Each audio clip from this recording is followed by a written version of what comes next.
네, 오늘 뉴욕 증시 상황부터 좀 빠르게 짚어보고 이야기 나눠보겠습니다. 네. 이번 주 증시는 사실 뭐 백신 개발 추이라든지 실적 시즌에 좀 영향을 받는 것 같은데 이번 네. 주 증시 좀 어떻게 네, 보셨나요? 맞습니다. 이번 주 증시도 저번 주 증시와 마찬가지로 코로나 바이러스 영향이 지속되는 영향을 받고 네. 미국과 중국의 갈등이 수면 위로 올라오고 있는 모습이죠. 그리고 또한 올 2분기 실적 발표에 주목을 하고 있는 모습입니다. 지난 15일부터 어제인 22일까지 글로벌 증시는 1.2% 수준 상승하는 모습을 보여주었고 미국 S&P 500 지수 경우 1.5%, 다우 지수가 0.5%, 그리고 나스닥 지수가 1.5% 오르는 모습을 보여주고 있습니다. 현재 다시 불거지고 있는 미국과 중국 그리고 중국과 미국의 갈등은 외교 분쟁으로 번지기 시작했는데요. 미국은 중국의 해커가 현재 코로나 바이러스 백신 개발을 하고 있는 연구소에 대한 정보를 빼내려고 네. 했다라면서 미국 내 국민들의 지적 재산권과 개인 정보 보호를 위해서 휴스턴에 있는 중국 영사관을 강제로 폐쇄하기로 결정하였습니다. 네. 예, 중국 외교부는 이에 대해서 폐쇄하지 않으면 뭐 단호한 조치로 대응할 것이다라고 공식적인 의견을 내놓기도 했었는데요. 블룸버그 통신에 따르면 현재 중국에는 특히 블룸버그의 경우 우한에 대해 가능성을 높게 보고는 있기는 한데 중국 도시에 위치한 미국 영사관을 폐쇄하면서 대응할 가능성도 상존한다라고 발표를 하면서 현재 미국과 중국의 외교 분쟁이 불거지고 있는 상황을 주의 깊게 지켜볼 필요는 있다라고 판단을 하고 있습니다. 다만 제가 개인적으로 생각하는 바는 네. 지난번에도 말씀드린 바와 같이 두 국가가 현재 코로나 바이러스 여파로 경제적 타격이 큰 상황에서 현재의 갈등을 더 크게 야기시키면서 리스크를 가지고 가지는 않지 않을까라는 네네. 생각은 하고 있습니다. 네, 네. 알겠습니다. 안 그래도 사실 트럼프 대통령이 이 영사관 폐쇄와 관련해서도 직접적으로 좀 언급을 내놓은 만큼 이 미중 갈등 상황 계속해서 좀 주시를 해볼 필요가 있겠는데요. 또 이제 월가에서는 또 가장 관심을 가지는 게 또 기술 기업들의 실적 시즌, 뭐 기술 기업들을 비롯해서 이제 본격적으로 실적 발표들이 나오고 있는데 좀 어떻게 보고 계세요? 네, 맞습니다. 현재 미국 기업들의 2분기 실적이 발표가 되고 있는 시즌인데요. 지난주 미국 금융주를 시작해서 네. 현재까지 S&P 500 기준 약 100여 개의 기업들이 실적 발표를 했습니다. 네. 근본 실적 발표에서는 현재 코로나 바이러스 여파가 실적에 어떻게 반영이 될 것인가에 대해 관심이 쏠리는 모습이긴 한데 네. 이번 2분기 미국 기업들의 영업이익 등 실적이 지난 2008, 2009년 금융위기 이후에 최악의 실적이 될 것이다라는 전망이 시장을 지배하고 있기는 합니다. 오늘 그동안 최대의 관심주 글로벌 전기차 대표 기업인 테슬라 실적 발표가 앞서서 말씀해 주셨듯이 오늘 장 마감 이후에 나왔는데 실적이 예상보다 좋게 나오면서 장외 주가가 4% 이상 네. 상승하는 신고점을 기록하는 모습을 보여주었습니다. 테슬라의 2분기 주당 순이익이 2.18달러를 기록하면서 시장 예상치인 0.03달러보다 상당히 크게 상회하는 모습을 보여주었고 네. 4분기 연속 흑자를 기록하는 호실적을 기록을 했죠. S&P 500 편입을 앞둔 테슬라는 현재 재무 건전성 조건까지 충족시키면서 S&P 500에 편입될 순간을 기다릴 일만 남았다라고 봐도 무방할 것 같고요. 또한 이번 발표 컨퍼런스 콜에서 현재 네. 9월에 예정된 배터리 데이에서 2차 전지 가격을 언급하겠다고 발표를 하면서 기대를 모으고 있는데 현재 테슬라가 파나소닉이나 아니면 우리나라의 LG 화학 등과의 협력을 하고 있고 배터리 원가가 현재보다 개선이 될지 현재보다 떨어질지 9월 배터리 데이에서 발표될 내용이 또한 주요한 포인트가 되지 않을까라고 보고 있습니다. 네, 오늘 뭐 테슬라를 비롯해서 또 한 가지 중요 기업 마이크로소프트도 실적을 발표했어요. 네, 사실 근데 시장 예상치를 상회하는 실적이었는데 네. 주가는 좀 하락을 반영하는 것 같더라고요. 네, 어떤 요인 예, 때문인가요? 맞습니다. 오늘 새벽에 제가 가장 좋아하는 마이크로소프트 네. 실적이 발표가 됐는데요. 시가총액 1조 달러 클럽 대표 종목이기도 하죠. 네. 마이크로소프트는 이번 실적 발표에서 매출액 380억 달러를 기록하면서 네. 전년 동기랑 대비해서 13% 성장을 했고 주당 순이익이 1.46달러로 시장 예상치를 상회하는 실적이 발표했음에도 불구하고 말씀해 주셨다시피 애프터마켓에서 주가가 2.2% 수준 빠지는 모습을 보여주었습니다. 네. 그 이후로는 여러 가지 분석들이 나오고 있는데 뭐 현재 마이크로소프트의 가장 주목을 받고 있는 클라우드, 애저의 성장세가 둔해졌다. 뭐 이번 애저의 매출액은 전년 동기 47% 성장을 했는데 그런 얘기가 나오고 있더라고요. 그 이유는 지난 성장률이 50% 이상이었기 때문에 뭐 네. 47%가 그에 반해서는 조금 둔화가 되고 있는 모습이다라고는 있지만 지난 분기에 네. 비해서 이번이 부진했기 때문에 예, 그게 지난 반영이 된 분기는 아니면 건가요? 뭐 지지난 분기 이전 과거 대비해서 성장세가 네네. 둔화되고 있는 모습을 보여주었는데 네. 뭐 47%의 성장성은 사실 큰 문제가 없다라고 봐도 무방할 것 같고요. 오늘 이렇게 애프터마켓에서 주가가 빠진 이유는 단순히 최근 신고점을 기록을 하고 있는 주가 그리고 이런 시기에 차익 실현 매물이 나오면서 주가가 네네. 조금 떨어진 게 아닐까라고 판단을 하고 있습니다. 이 외에 앞서 차트에서 보시는 바와 같이 오늘 새벽 AT&T, 인텔 그리고 제가 정말 좋아하는 치폴레 등 주요 기업들의 실적 발표가 예정이 되어 있고요. 네. 다음 주에도 저희가 커버하고 있는 주요 기업들, 뭐 예를 들면 맥도날드, 피자, 3M, 스타벅스, AMD, 암젠 어, 등의 실적 발표가 예정이 되어 있는데 네네. 실적 발표가 나오면 내용을 정리를 해서 업데이트 드리도록 하겠습니다. 이 요일별로도 사실 지금 실적이 계속 예정이 되어 있는데 이 요일에서 또 저희가 가장 중요하게 봐야 할 기업들 하나씩만 꼽아주신다면 어떤 게 예, 있을까요? 우선 24일에는 아메리칸 익스프레스, 버라이존 등이 나와 있는데 네네. 두 기업 모두 상당히 주의를 하면서 지켜볼 필요가 있다라고 보고 있고요. 네. 25일 같은 경우에는 맥도날드 그리고 3M, 화이자, 비자, 스타벅스, 암젠, AM 등 정말 너무 다양한 많네요. 기업들이 실적을 발표를 해서 네. 25일 또한 정말 중요하게 지켜볼 필요가 있다라고 보고 있습니다. 네, 25일 실적이 정말 중요할 것 같다라는 생각이 듭니다. 이번 전반적인 시장 상황 체크를 해봤고요. 본격적인 이제 종목 이야기로 좀 넘어가 보겠습니다. 오늘 소개해 주실 종목 어떤 종목인가요? 예, 오늘 종목은 바이오 산업, 헬스케어 산업에 투자하는 ETF 세 개를 소개드리기 때문에 종목 소개드리기 전에 현재 헬스케어 산업의 최근 동향을 먼저 말씀드리고 소개를 드리도록 하겠습니다. 네. 우선 전 세계에서 현재 코로나 신규 확진자 수가 아직까지 잡히고 있지 않은 모습입니다. 하루 25만 명을 넘어선 뒤에 20만 명 이상의 확진자가 계속해서 나오고 있는 모습인데요. 특히 미국에서도 신규 확진자가 줄어들지 않고 연일 코로나 바이러스로 인한 사망자가 4천 명이 넘는 안타까운 모습을 계속해서 보이고 있습니다. 최근 트럼프 대통령 또한 마스크를 착용한 사진을 게시를 하면서 마스크 착용에 대한 권고를 시작하기도 했고 마스크 착용에 대한 경각심을 다시 한번 새기는 모습을 보여주고 있습니다. 그러면 코로나 바이러스와 관련해서 현재 가장 중요한 것이 백신 및 치료제 개발이라고 계속해서 말씀을 드리고 있는데요. 네. 최근 백신 개발에 대한 긍정적인 소식이 계속해서 전해지면서 이에 대한 기대감 또한 증가를 하고 있습니다. 지난 10월 초에 세계보건기구인 WHO가 발표한 바에 따르면 현재 전 세계적으로 160개 백신 후보 중 21개가 임상 실험 중인 것으로 알려져 있고요. 네. 현재 임상 3단계에 들어갈 예정인 모더나의 mRNA 제품은 지난 4월에 나와서도 설명드린 바가 있었지만 모더나는 3월부터 임상 1단계를 진입하면서 가장 빠른 임상 단계를 보여주고 있습니다. 임상 단계를 네. 보여주고 있고 네. 임상 2단계 그리고 3단계 결과가 3분기 내에 결과가 나올 것으로 현재 기대를 모으고 있습니다. 네. 예, 모더나의 경우 임상 3단계에 들어간다는 소식이 전해지면서 지난 금요일 주가가 약 16% 상승하는 그쵸. 모습을 보여주기도 했었는데요. 네. 이 외에도 현재 뭐 아스트라제네카와 미국 옥스퍼드 대학교 제너 연구소와 함께 진행 중인 백신이 초기 임상 결과가 긍정적으로 전해지면서 향후 백신 개발에 대한 기대감이 점차 올라가고 있고 하루빨리 진행이 되기를 간절히 바라고 있습니다. 현재 전 세계 바이오 업종 또한 이런 기대감을 반영하면서 현재 상당히 좋은 주가 퍼포먼스를 보여주고 있는데요. 네. 차트를 보시면 나스닥 바이오테크 지수의 경우 코로나 발생 후 저점 대비 약 40% 네. 수준 상승한 모습을 보여주고 있습니다. 이렇게 헬스케어 업종에 대한 관심과 집중이 되고 있는 상황인데 헬스케어 섹터의 경우 관련 정책 또한 중요하게 인지를 하고 투자를 진행해야 하는 업종이라고 보고 있는데요. 맞습니다. 예. 사실 트럼프와 바이든 구조에서 가장 또 중요하게 여겨지는 섹터가 바로 헬스케어 산업인데 네. 그만큼 또 정책에서 또 영향을 받는 부분들이 분명히 많을 것 같아요. 네, 많습니다. 민주당의 조 바이든 후보나 공화당의 트럼프 대통령 모두 약간이나 정책 기조를 유지할 것으로 전망이 되고는 네. 있습니다.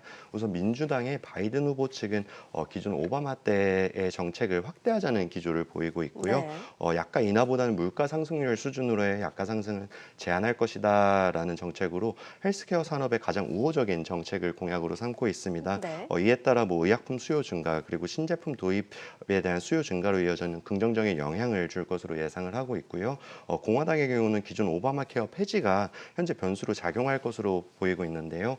트럼프 행정부 집권 이후에 신약 승인 규제 완화 기조로 신약 승인 평균 건수가 지난 08에서 2016년까지 연평균 36건에서 2017년에서 2019년에는 연평균 55건으로 증가한 것은 상당히 긍정적이다라고 보고 있습니다. 또한 트럼프 행정부의 자유시장 시스템 하에 시장 경제 유도를 통한 신약 개발 그리고 바이오 시밀러 업종에는 상당히 긍정적이다라고 보고 있습니다. 저희는 만약 트럼프의 재선 가능성이 높다라고 가정을 한다면 네. 신약 규제 완화로 신약 승인이 활발하게 이루어질 수 있어서 바이오텍 수혜를 기대하고 있고요. 네. 약가이나 정복 정책 기조는 고가의 희귀의약품 그리고 항암제 등의 개발 확대로 이어질 수 있는 가능성도 충분히 상존한다라고 보고 있습니다.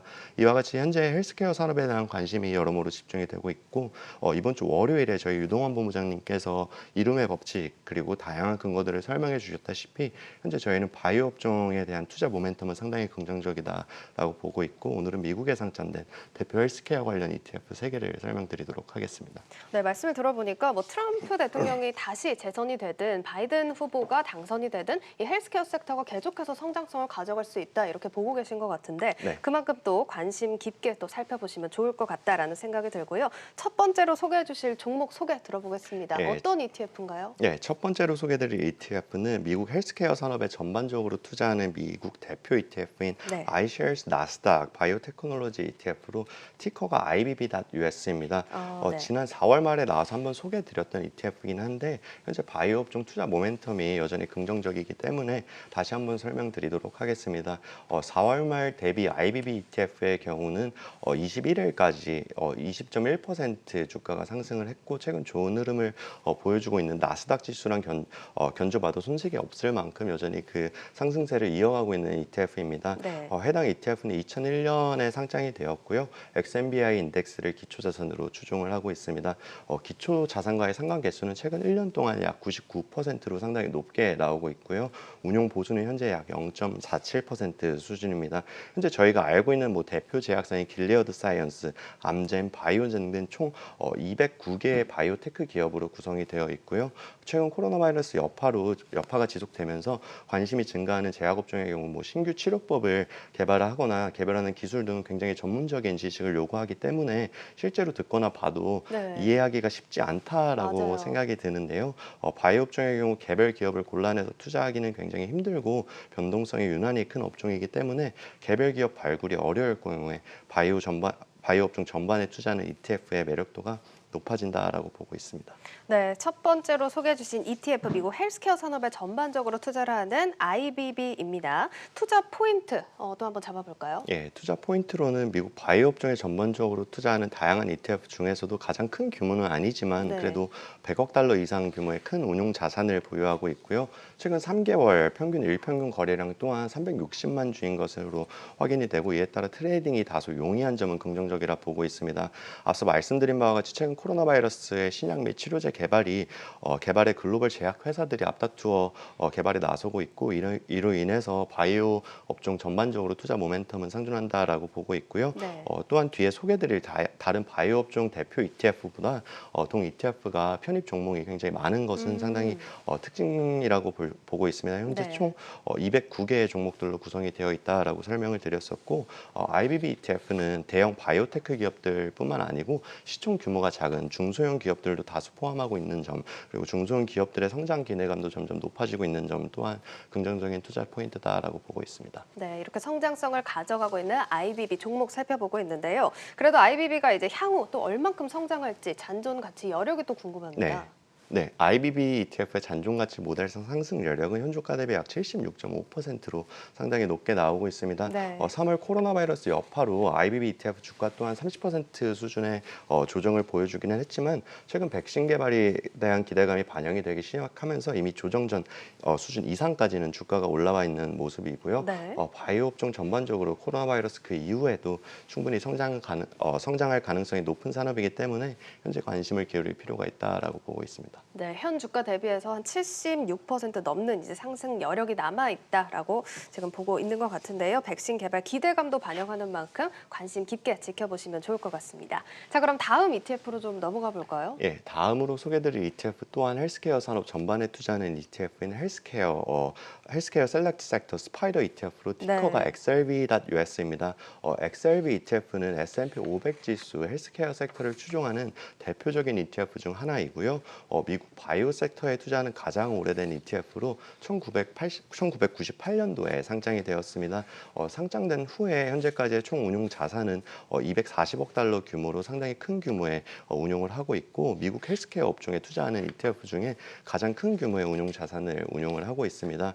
동 ETF는 S&P 500 헬스케어 인덱스를 기초 자산으로 추종을 하고 있고 현재 운용 보수는 0.13% 수준으로 상당히 저렴한 편에 속하고 있습니다. 네, XLB에 대해서도 간략하게 설명을 들어봤는데요. 어떤 점을 저희가 투자 포인트로도 잡아갈 수 있을까요? 네, 앞서서 말씀드린 바대로 XRB ETF는 미국 헬스케어 산업에 투자하는 ETF 중에 가장 큰 규모의 ETF다라고 설명을 드렸었는데요. 네. 동 ETF의 최근 3개월 일평균 거래량은 1,000만 주 이상으로 하루 동안 거래되는 거래량 또한 상당히 큰 ETF로 트레이딩에 용이하다라고 판단이 됩니다. 또한 XRB ETF는 저희가 친숙한 제약 회사인 뭐 존슨앤존스를 약 10% 수준 비중으로 현재 보유를 하고 이에 화이자나 머크, 암젠 등을 상위 보유 종목으로 보유를 하고 있습니다. 저희가 그나마 친숙한 헬스케어 기업들을 상위 보유 종목으로 보유하면서 네. 관련 기업들에 대한 정보를 보다 쉽게 접할 수 있다는 장점 또한 있을 수 있겠고요.